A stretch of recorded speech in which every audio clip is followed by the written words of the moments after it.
Hey everyone, so a little bit of a different video here, and for anyone that has been on any of the Power BI courses that I have delivered, this will look very familiar, and it's something that I always start off with on those Power BI courses is explaining other ways that you can use Power BI other than just visualizing data in nice visuals and charts and coming up with insights.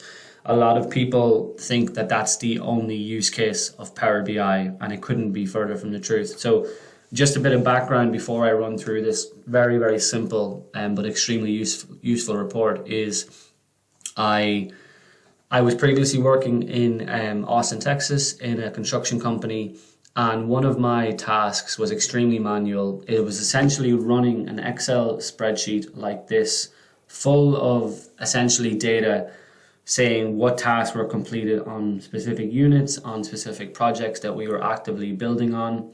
And I'd say we would have maybe 30 homes that we were constructing on at once. So I would basically have to go in and check what work was done on each home. And then I would send an email to the bank and I would say, we done this work since the last time that you guys came out. Can you give us the money for that work? They would then send an inspector out, make sure the work was actually complete, and then we would receive the money based off what work we had actually completed.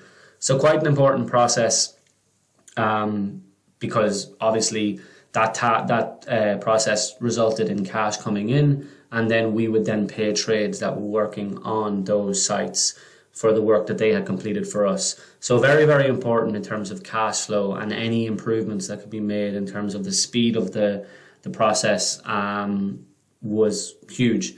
So this organization that I was working for had Power BI implemented already, which meant essentially, when I say that, I mean that there was data from all of the systems that the company was using flowing into Power BI, which is hugely important.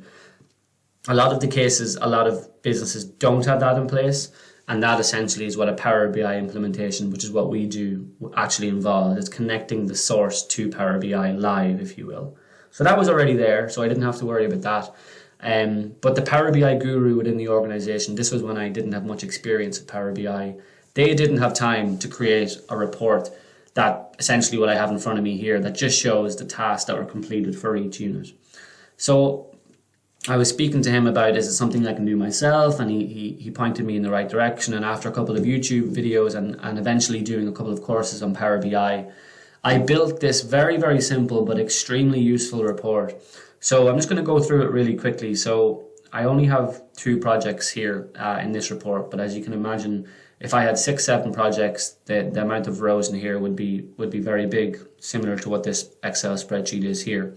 So the way I set up the report was I only want to look at in progress units. So if the home is closed or if the home is not started, we're not going to get funded on that because we obviously haven't started the project, which means we don't have any work done.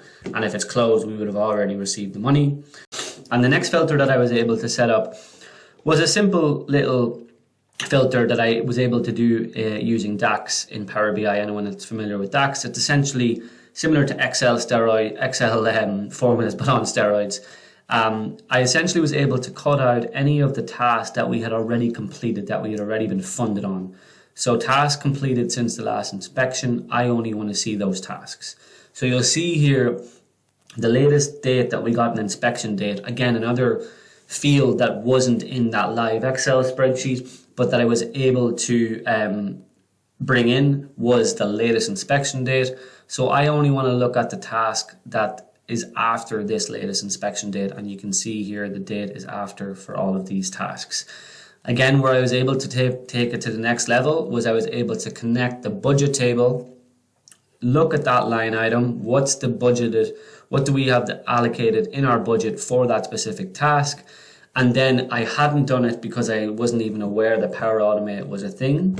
But what I would have been able to do to take it even to the next level would be use Power Automate. I can drop in a little link to show the exact flow that I could have set up. I've created a separate tutorial on a similar flow.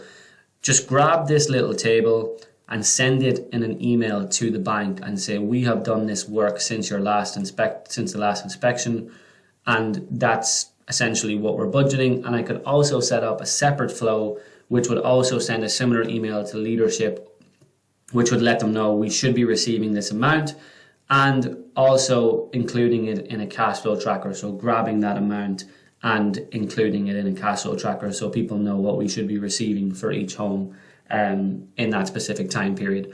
So again, the purpose of this video is just to showcase you don't need to use Power BI only for visuals. That process that I just went through saved me 2 hours a week. So I got 2 hours of my week back just from automating a process using mostly Power BI.